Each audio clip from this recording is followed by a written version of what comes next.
What if I told you there was a group of people secretly trying to influence the way you see the world?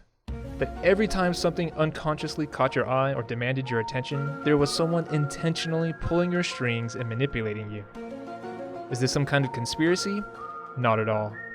Artists everywhere are using these techniques to direct your eyes. And once you see it for yourself, you'll never be able to stop seeing these principles at work everywhere you look. My name is Sean D. McMillan, and this is Best Class Ever. The principles of design are very simple and ridiculously easy to understand. So much so that if I really explain them, you may wonder, is that it? It's so basic. But the thing is, there are so many advanced ways you can learn to apply these principles and improve your designs. It's like learning chess. The moves are easy to learn, but the strategies that emerge from those moves are endless.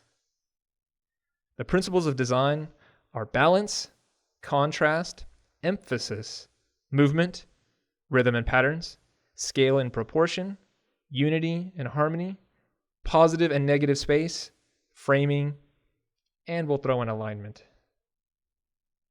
The principles of design have mostly to do with composition. Composition sounds like a big, fancy art word, but the meaning is easy enough to understand.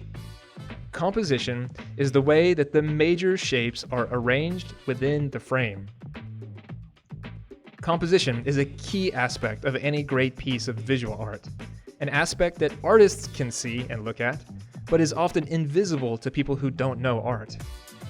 In fact, once you open your eyes to composition and the principles of design, you'll begin to see them everywhere you look. Take any great piece of visual art like a painting, a drawing, a photograph, or a film. That piece of visual art is likely to have a frame, some shape that establishes the borders of the image, often a rectangle, but sometimes a circle. A person who doesn't know art will often just look at the details. Or if it's a painting, they'll only look to see how photorealistic the art style is. But an artist with a trained eye knows that anyone can learn those technical skills given enough time and effort. What's more important is the layout chosen by the artist. Try this. Squint your eyes so that the details of the image become blurred. Now look for the 3 or 4 major shapes within the image. How would you break down the composition? Is there an overlap between the major shapes? Is one shape emphasized by the others? Which part of the image does your eye go to first? This is the way that the artist directs your eye and unconsciously differentiates their art from all of the amateurs. Thinking in this way, now let us look at the principles of design. Balance. Is the weight of the elements within the image evenly distributed on both sides of the composition? Or are they deliberately pushed to one side or the other? In photography, we have what we call the rule of thirds. Instead of placing the subject directly into the center like every other amateur, it's more interesting to place them on the left third, the right third, or to place the main subject in the top third or the bottom third. Contrast. We spoke about this in a previous lesson. The human eye loves contrast. It will always go to the area of the image with the most contrast. But contrast is so much more than just light and dark. It can be any two opposites, including large and small, rough and smooth, thick and thin, blurry and focused, organic shapes and geometric shapes, any two juxtaposed opposites. Emphasis. Contrast is so powerful that it can easily overwhelm your art. We don't want contrast everywhere, only in the most important part of the image, the part where the story is taking place. So we often intentionally reduce the contrast everywhere else. This is what we call the principle of emphasis, drawing attention to the key actors and designing everything to support that direction. Another way to draw the eye is with movement. Now in film and animation, this is easy because we can actually move part of the image. But even in still art, we can create a sense of direction by using artistic techniques to direct the eye across the image. Or we can use abstractions, illusions, or line up artistic elements to create a feeling of movement. Rhythm. Rhythm is the setting up of repeating expectations and then subtly breaking those expectations in interesting ways. We can use the same set of colors again and again and again, but in a slightly different order each time. Or we can use the same set of shapes throughout the image, creating patterns. Patterns themselves make the art look intentional and designed as opposed to chaotic. Scale and proportion. Here's a question. How do you make something look big with a photograph? Say, for instance, I ask you to take a photo of an old oak tree. How would you compose the shot to make the tree look big? Maybe you zoom in for a close-up to make the leaves look bigger, but then you can't get a sense of scale. Maybe you zoom out so that you can see the tree as a whole. But the more you zoom out, the smaller the tree becomes within the composition. One way to make the tree look big is to place a human being within the shot to give us a common height to compare its size to. This gives us a sense of scale. Proportion is a little different than scale. Proportion is keeping the appropriate size of the different features within an object. It's important in drawing because if the head, eyes, or hands get too big or too small, it can affect how seriously the viewer will take your art. Now, a caricature artist will intentionally make the head proportionally much bigger than the body so that their customers don't take the cartoon too seriously. But if you're going for a serious, realistic feel, then keeping realistic proportions becomes critical. Harmony and unity. Harmony is the idea that all of the techniques, colors, shape language, and arrangements are all working together to communicate the same idea or feeling. It should come together as a whole without being confusing. It should feel and express the intentions of the artist without the artist having to verbally explain what it means. It should feel and express the intentions of the artist without the artist having to explain it. We often do this by reducing the number of techniques and using each technique more powerfully, instead of just trying to add more and more and more to the art. This is the idea that less is more, popularized by Apple and minimalist designers. As Leonardo da Vinci famously said, simplicity is the ultimate sophistication. Positive and negative space. When you intentionally place a shape within your frame, you unintentionally create another shape with what we refer to as the negative space. An amateur artist doesn't really give any thought to this space, but a designer will always consider what effect the negative space is having on their composition. Some artists, like the famous Dutch illustrator M.C. Escher, find clever ways to use negative space just as intentionally as positive space. Framing. This is more of a photography or film principle, but these days everyone's a photographer, so we'll go ahead and add it to the list. Framing is the technique of directing the eye by placing a shape within a shape or a frame within a frame. Last and least, we'll throw in one more, alignment and tangents. These aren't so much principles, these are more like little mistakes to avoid. The idea is that it looks more appealing and professional when things line up well. When they are just slightly off, it just feels slightly off. The last step when creating a graphic layout with a lot of text is often to go in and make small adjustments to the leading, spacing, and justification so that the text all feels aligned in the right parts. When the text is just a little bit off, it looks amateurish. The way this applies to drawing is it's important to avoid unintended tangents, having two separate elements touch on the edge by an accident. You don't want to draw the eye to unimportant parts of the image. And those, my friends, are the principles of design. Now I know, it hardly seems impressive, but wait till you see them in action. But before I can show the real magic behind the curtain, just one small clarification. The principles of design are not to be confused with the principles of animation or the elements of art. The elements of art are some of the really, really basic things that we have gone over already, like line, shape, and color. We'll discuss color in more detail later on when we talk about color theory, but we cannot explain how the principles of design are at work in any image without pointing out how the artist is using line, shapes, and colors, and other various elements of art. So now let's look at some famous masterpiece paintings and see how the principles of design are at work. Everyone knows and loves this image. But how many of us really know why? Vincent van Gogh is famous for his bold use of paint strokes and heavy use of saturated color. If you study art history, you might even know that these are impressionistic works, meaning the artist puts spots of color next to each other instead of blending them to make the colors look even more vibrant. Impressionistic art, the closer you get, the more confusing and pixelated the art becomes. But as you zoom out, the image really comes together. If you look extremely close, as you can with Google's online art museum, you may even see that he put the paint on with such bold, thick paint strokes that you can actually see the bare canvas showing through between the paint strokes. But instead of looking more closely, let's squint our eyes again and look at the composition. First question, is this a balanced composition? Well, yes and no. It has the big, heavy tree in the foreground on the left side of the composition, making it feel really unbalanced. But then again, it has a lot of background elements on the right side of the canvas, so in fact, it kind of balances out. Do we feel a sense of movement? It happens so fast and unconsciously that it's hard to think about. But see if you can imagine which part of the image your eye started at, and if it darted to a second part and then to a third part of the image.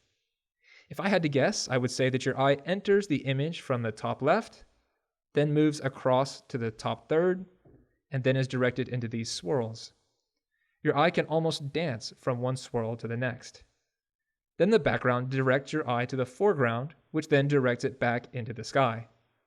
Our eye is dancing from one part of the image to another, almost like dancing a waltz back and forth within the image. It is truly a captivating composition. Does this painting have a sense of rhythm? To explain this, we must choose one of the various elements of art that he's using. We could talk about his repetitive thick paint strokes or his use of shapes, but let's talk simply about color. He is using the same repeating pattern of colors here: blue, yellow, red so dark that it's almost black, and white. Blue, yellow, red so dark it's almost black, and white. Look at the paint strokes. Each one is distinctively thick and bold, the same length throughout the image, creating kind of a staccato beat.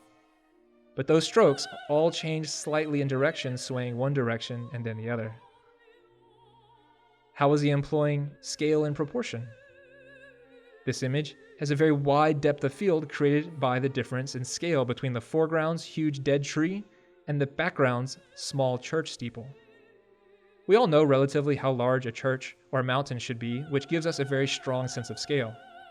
And our brains also know that when something is strangely big and something big is strangely small, it probably has to do with being really close to us or really far away.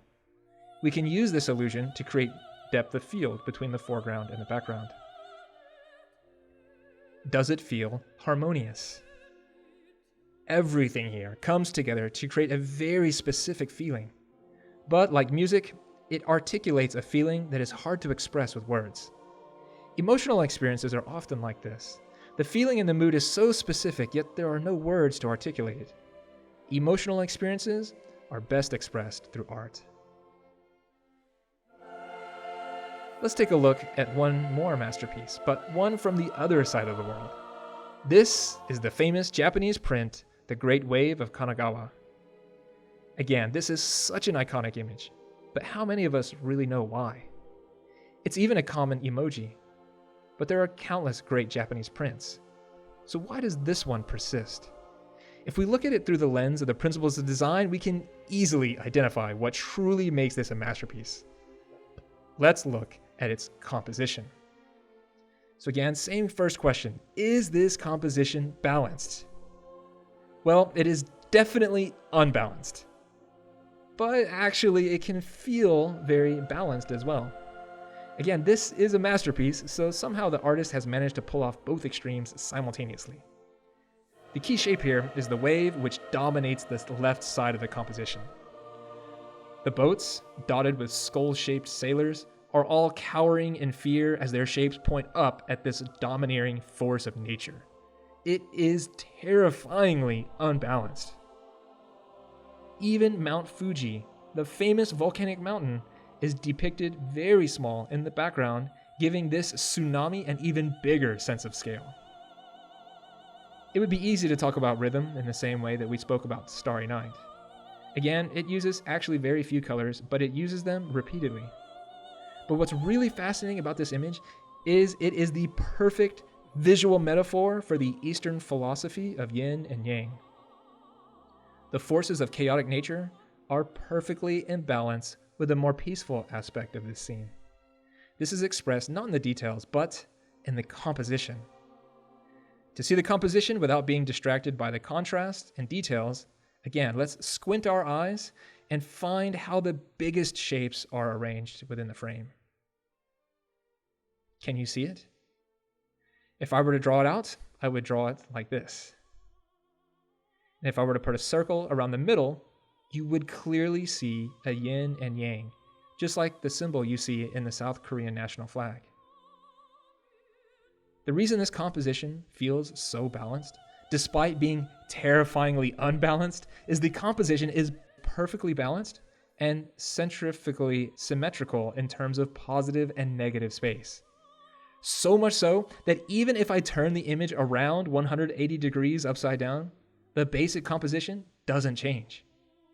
Most people cannot see this, yet still they are fascinated and captivated by the image. The difference is now you know why. And once your eyes are open to it, you cannot not see it. In fact, you may even see it in other places now. Vincent van Gogh himself was a fan of Japanese prints. Some were found in his collection. Let's take yet another look at Starry Night. Do you think Vincent van Gogh was influenced by Japanese art? Where's your evidence? Lastly, let's look at The Last Supper. This one was painted by Leonardo da Vinci, who obviously knew how to paint extremely realistically. But in one of his most famous paintings, The Last Supper, he put all the characters on one side of the table. Now that part is a bit unrealistic, and to be honest, it feels a bit staged. I mean, when would you ever see 12 guys all crammed onto the long side of a table with the main speaker sitting between them on the same side? The acting, though, is quite good if you look closely. Everyone is up in a stir, pointing and gossiping about Jesus, while the Lord himself is sitting quite zen in the middle. But again, let's not get caught up in the details. Let's look at this image through our artist's eye. If you really know about drawing, you might notice that this is one-point perspective. One-point perspective was one of the drawing techniques that had recently been discovered during the Renaissance, and Leonardo da Vinci uses it quite powerfully. But what do you notice about the composition? If you need to, again, try squinting your eyes to see only the major shapes. This composition truly centers on the Lord. It uses framing to frame the Lord. Jesus himself forms an equilateral triangle in the center of the image. The windows and parallelograms, they all come in threes, creating a pattern of shapes, all leading our eye to the Lord. Every actor in the scene is literally pointing at the Lord, but the major shapes are too. The only disorderly, chaotic shapes are all pushed to the sides, creating drama around the Lord's Zen center. I would go so far as to say that this painting is a visual expression of the Christian philosophy, stay centered on the Lord. So now for a chance to put these principles into practice. Your art assignment this week is to create a series of minimalist art posters depicting the different principles of design. I will provide some examples, but try not to copy them directly. Use a combination of large and small primitive shapes to create original compositions. This can easily be done digitally by using basic art programs or web apps, or you could do it without a computer by cutting and pasting shapes using different colored papers. There are 3 key aspects to keep in mind when creating minimalist art. First, you need a strong composition of primitive shapes, or perhaps 1 or 2 silhouettes. Number 2, you need a strong typography, or a title using a fancy typeface. And third, it's nice to have subtle use of textures and or patterns. Don't worry too much about this part, but it's a nice addition if you can figure out a way to implement it. I'm providing a gallery of examples, but you can easily find your own if you simply search on Google for minimalist art style poster. If you learn to use the principles of design, you'll be able to direct the audience's eye without them even consciously knowing it. And because they are fundamental principles, there is an endless number of old and new ways to apply these techniques just waiting to be discovered. So study these principles, memorize them, and find ways in which they apply in different settings. There's a great YouTube video about game design by Game Maker's Toolkit in which he explains how these techniques are used in the AAA video game Uncharted. So take a look and see for yourself just how widely and powerfully these principles can be applied.